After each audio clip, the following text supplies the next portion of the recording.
गुरु की महत्ता बनी रहती है भगवान की प्राप्ति के बाद भी। उसके महत्व को कम किया नहीं जा सकता, भगवान मिल जाए तब भी। हम लोग श्री टीला जी की कथा को सुन रहे हैं, जिन्होंने बहुत बड़ा तप करके भगवान से सदगुरु की प्राप्ति का वरदान मांगा कि मुझे कोई अच्छा गुरु दिला दीजिए। उन्होंने भगवान से कहा कि मैंने आज तक जितना भी भजन तप किया है वो ग्रंथों के आधार पे किया है, और मेरे पूज्य पिताजी के द्वारा जो कुछ सुन समझा है उससे ही मैंने अपने जीवन को जिया है। हे ठाकुर जी, मुझे परम योग सदगुरु का अन्वेषण मैं करता हूँ, मुझे आप सदगुरु से मिलवा दीजिए। भगवान सामने खड़े, सदगुरु चाहिए। ऐसा क्यों कहा उन्होंने? थोड़ा सा जाते हैं श्री नामदेव जी की ओर। नामदेव जी को भगवान बचपन में मिल गए, गुरु नहीं मिले थे, तो अंदर कुछ कमी रह गई थी। क्योंकि मिठास तो गुरु मुखी व्यक्ति में होती है, संसार मुखी या शास्त्र मुखी में नहीं होती। शास्त्र मुखी व्यक्ति है और गुरुमुखी नहीं है तो भी मिठास नहीं होगी, क्योंकि शास्त्र तो सबके सब भयानक कड़वे हैं।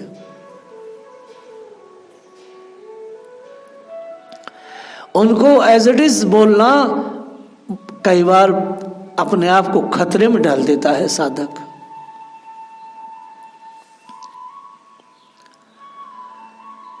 श्री ध्रुव जी को भगवान पहले मिल गए, गुरु जी मिले नहीं। कोई सत्संग पूरा किया नहीं, गुरु जी ऐसे ही चलते फिरते मिल गए थे नारद जी।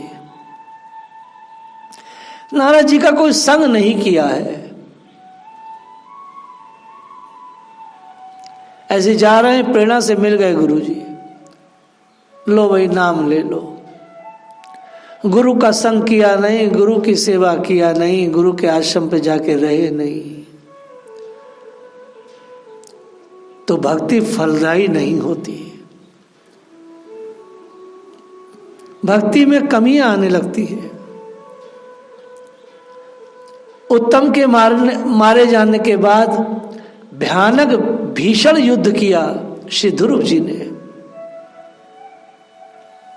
क्योंकि सत्संग किया नहीं था, गुरु सेवन किया नहीं था, भगवान मिल गए थे। कई बार भगवान मिल भी जाए तो अंदर चीजें पड़ी रहती हैं। जब आके मनु महाराज ने सत्संग दिया है ध्रुव जी को, अपना सत्य का संग दिया है, तब ध्रुव जी को विवेक मिला है और वापस लौटे, गिलानी में डूब गए। गुरु बात को मिले, पहले भगवान मिले, काम चलता नहीं, जीव का पतन हो जाता है। इसलिए टीला जी ने भगवान से वरदान मांगा कि मेरे को सदगुरु मिले।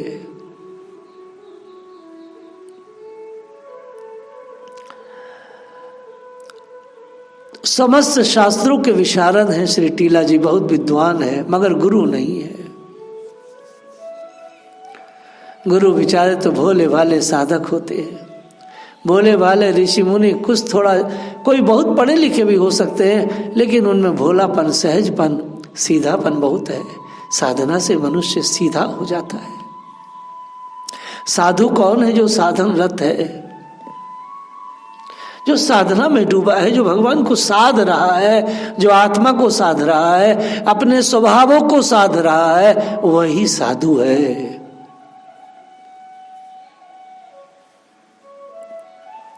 पल पल अपने चीजों पर कुछ जो साधे वही साधु। आप लोग स्त्रियां हैं, अपने को साध रही हैं, सो आप साधु हैं।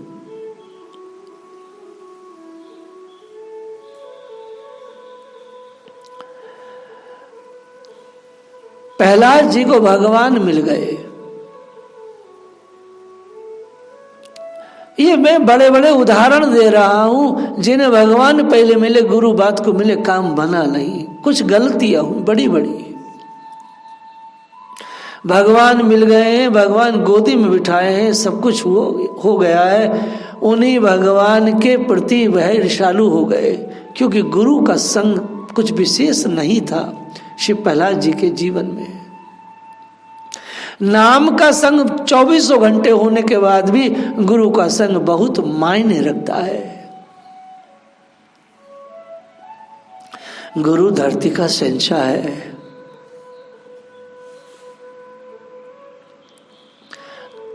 वो बड़े भाग्यशाली हैं जिन्हें अपने गुरु की सेवा, सीधे शरीर की उनकी सेवा मिलती है। गुरु श्री नरमति प्रभुपाद जी ने बहुत मान्यता दिया इस चीज को। पूरे इस्कॉन मंडल में प्रातःकाल कृष्ण आरती नहीं होती, आरती होती गुरु आरती। गुरु, क्योंकि कृष्ण ही तो गुरु है, उनकी कृपा की मूर्ति ही तो गुरु है।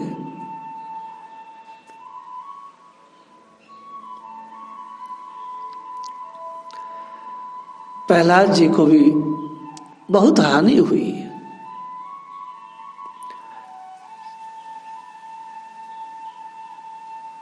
नारद जी ने आके अपना संग दिया है, सत्संग दिया है। और इससे भी बड़ा उदाहरण दे रहे हैं। ये जितने उदाहरण हैं जिनको भगवान पहले मिले, गुरु बाद को मिले, उनका कुछ कम कल्याण हुआ, दिक्कत आई। सती जी, संसार में सती जैसा कौन हो सकता है? श्री सती जी जैसा कौन है जिनका एक श्वास केवल शिव के लिए है? ये हमेशा राजकुमारी है, हमेशा राजाओं के यहाँ जन्मती है, लेकिन हमेशा राजकुमारी है, लाड़ों में पलती है, लेकिन हमेशा यह राजकुमारी पति के रूप में तो जोगी को ही चुनती है। वह जो जगत का जोगी है, वह जो दर दर फिरता है जोगी, उसको चुनती है जिसके पास अपना कोई घर नहीं, कोई वस्त्र नहीं, कोई लाइफ स्टाइल नहीं।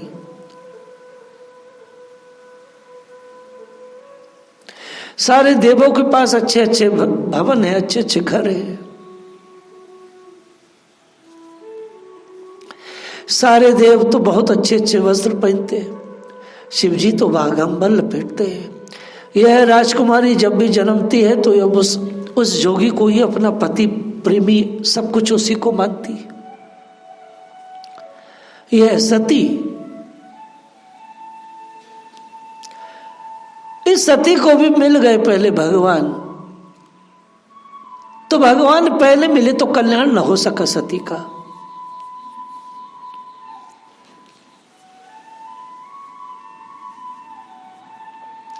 सती का कल्याण न हो सका।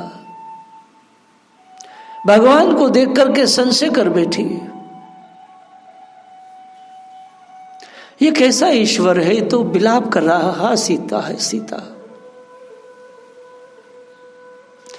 सती ने देह त्यागा, पार्वती के रूप में जन्मी है। और जन्मने के बाद गोसाई जी मानस में लिखते हैं, भगवान भोलेनाथ के चरणों में बैठ करके भवानी कहती हैं, आप मेरे सदगुरु हैं, आप मेरे सदगुरु हैं, पति नहीं, आप मेरे सच्चे गुरु हैं, सच्चे हितैषी हैं, शुभ चिंतक हैं। मैंने बड़ी नादानी की, आप मुझे कृपया, अगर यदि थोड़ा सा भी मुझ पर कृपा करें तो आप मुझे बताएं, आप कौन से राम को भजते हो? दशरथ नंदन श्री राम कोई और है? कृपया कृपया मुझे बताओ।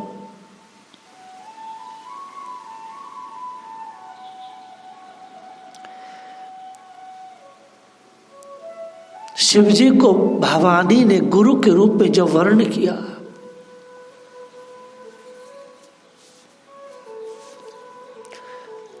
तो अवघड़नाथ आशुतोष ने माँ भवानी को राम की भक्ति दे दी, राम का भाव दे दिया, राम से मिलवा दिया।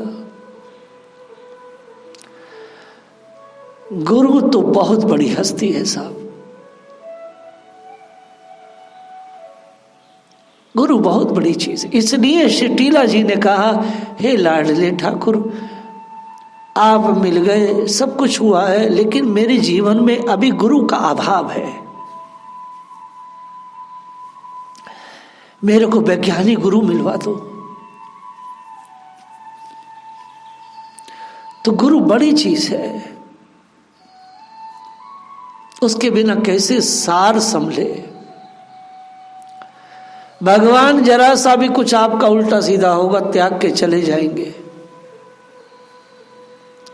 आदर्श हो जाएंगे, जन्म जन्मांतर तक आप उनको ढूंढते फिरो, कोई हाथ नहीं आने वाले।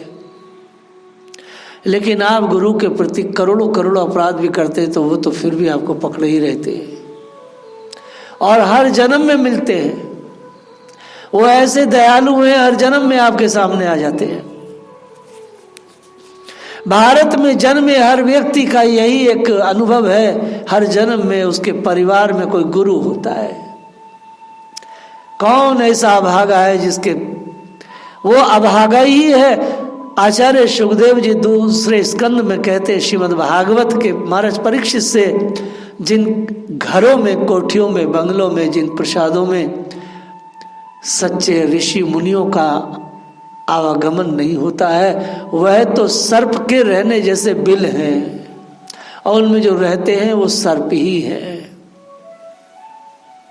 सौभाग्यशाली मनुष्यों के घरों में तो भगवान के लाडले जाते ही हैं।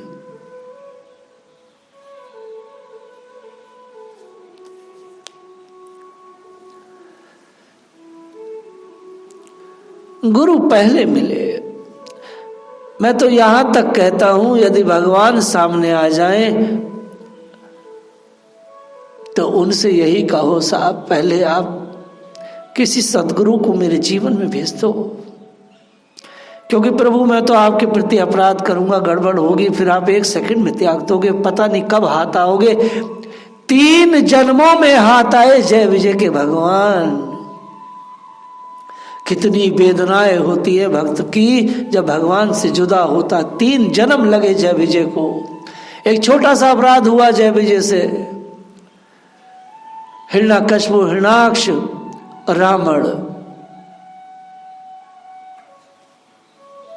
कुंभकर्ण, शिशुपाल, दंत्रवक्र, 3 जन्म लेने पड़े। मृत्यु जन्म की वेदना कितनी भयानक होती है। इसके अलावा भी कितने पाप ताप किए, तब ठाकुर जी मिले। इसलिए भगवान पहले गुरु मिल जाता तो बड़ा अच्छा होता।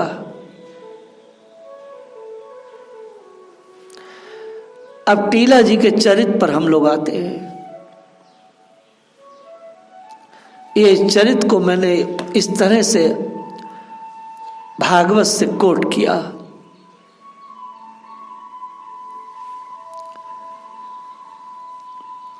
श्री टीला जी गुरु की तलाश में आश्रम में बैठे। बात धीरे धीरे सब जगह फैल गई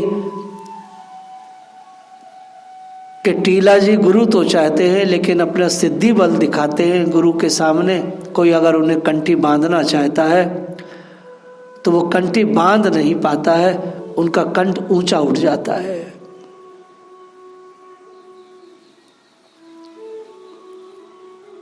क्योंकि किसी भी गुरु का हाथ टीला जी की गर्दन तक नहीं पहुंच पाता था, कंठ तक नहीं पहुंच पाता था। उनके हाथ छोटे रह जाते थे और कंठ फैल जाता था, शरीर बड़ा हो जाता था। इस तरह का सिद्धि बल था टीला जी में। तो संत संकुचित हो जाते। धीरे धीरे बात फैल गई। संतों ने मिलकर श्री पैहारी जी से जाकर कहा, आप परम सिद्ध हैं, यदि आप चाहें तो श्री टीला जी को कंठी बांध सकते हैं। प्रथम तो श्री पैहारी जी ने इनकार कर गए कि हम उनको शिष्य नहीं बनाएंगे, क्योंकि वह संतों को सिद्धाई दिखाकर संकुचित करते हैं।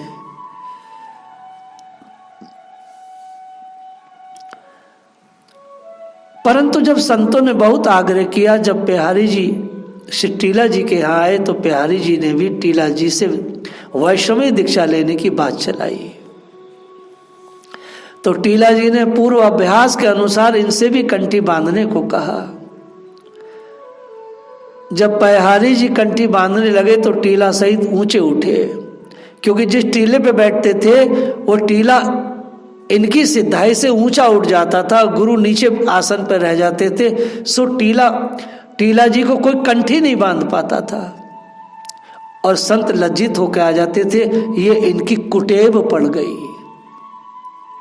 अधिक शास्त्रों के अनुशीलन से ऐसी कुटेव होना कोई बड़ी बात नहीं थी। तब श्री बिहारी जी ने अपना हाथ बढ़ाया। कुछ देर तक यह बढ़ा बढ़ी का कीड़ा होती रही। सम उपस्थित संत समुदाय बड़े ही कुतूहल पूर्वक दोनों सिद्धों का सिद्ध बल देख रहा था। इतने में बिहारी जी ने बड़ी स्फूर्ति से हाथ बढ़ाकर टीला जी के गले में कंठी बांध दी और उनके माथे पर हाथ धरकर बोले, बस बस देख लिया तुम्हारी सिद्धाई, अब नीचे हो जाओ। टीला जी सदगुरु पाकर कृतार्थ हो गए। टीले से उतरकर बिहारी जी के चरणों में पड़े। श्री बिहारी जी ने उन्हें उपासना का रहस्य समझाया। उनका नाम रखा श्री साकेत निवासा आचार्य जी। श्री गुरुदेव के द्वारा वैष्णव मंत्र की दीक्षा पाकर टीला जी ने अपने को परम धन्य माना। बहुत दिनों तक श्री गुरुदेव के साथ गलता गादी जयपुर में रहकर खूब आचार्य चरणों की सेवा की। इसके बाद श्री गुरु जी से आज्ञा लेकर भारत के संपूर्ण तीर्थों का परिभ्रमण करने के उपरांत जयपुर राज्य अंतर्गत अरनिया नामक गांव में आप आचार्य पीठ का निर्माण कराकर बहुत काल तक विराज रहकर वैष्णव धर्म का प्रचार प्रसार करते रहे। चैत्र शुक्ल पूर्णिमा को आपने साकेत लोकवास किया।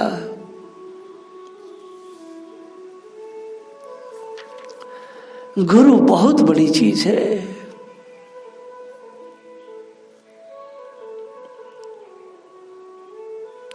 एक रंगदास जी हुए हैं, बड़े ही गुरुनिष्ठ थे। श्री गुरु को गोविंद से बढ़कर मानते थे।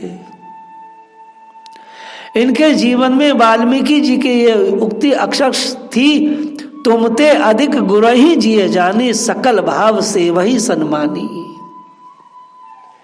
श्री वाल्मीकि जी ने यही गुरु ही जिए जानी। ठाकुर जी आपसे अधिक तो गुरु है मेरे लिए, क्योंकि उसने मुझे आपको दिया है। तुमते अधिक गुरु ही जिए जानी, सकल भाव से वही सन्मानी। ये सिंहासन पर गुरुजी की चरण पादुका पधराकर उन्हीं की भगवान के समान सेवा पूजा करते थे।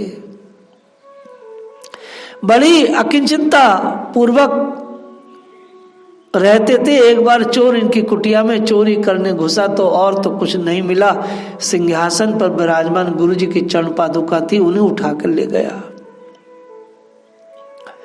परंतु कुछ ही दूर जाने पर उसे अत्यंत व्याकुलता होने लगी। वह घबराकर पुनः पादुकाओं को वापस ले आया। उसने चरणों में पड़कर बार बार क्षमा प्रार्थना किया। उन्होंने कृपा करके उसे भी भगवत भक्ति का उपदेश दिया।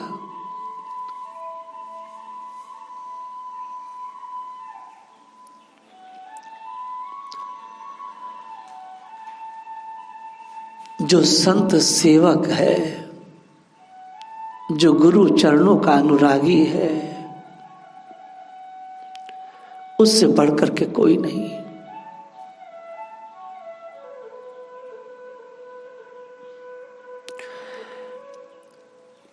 क्योंकि उसके बिना सिद्धि बन नहीं सकती। भगवान हाथ में आ नहीं सकते, भगवान मन में आ नहीं सकते। मन में आ जाए तो भगवान मन में ठहर सकते नहीं।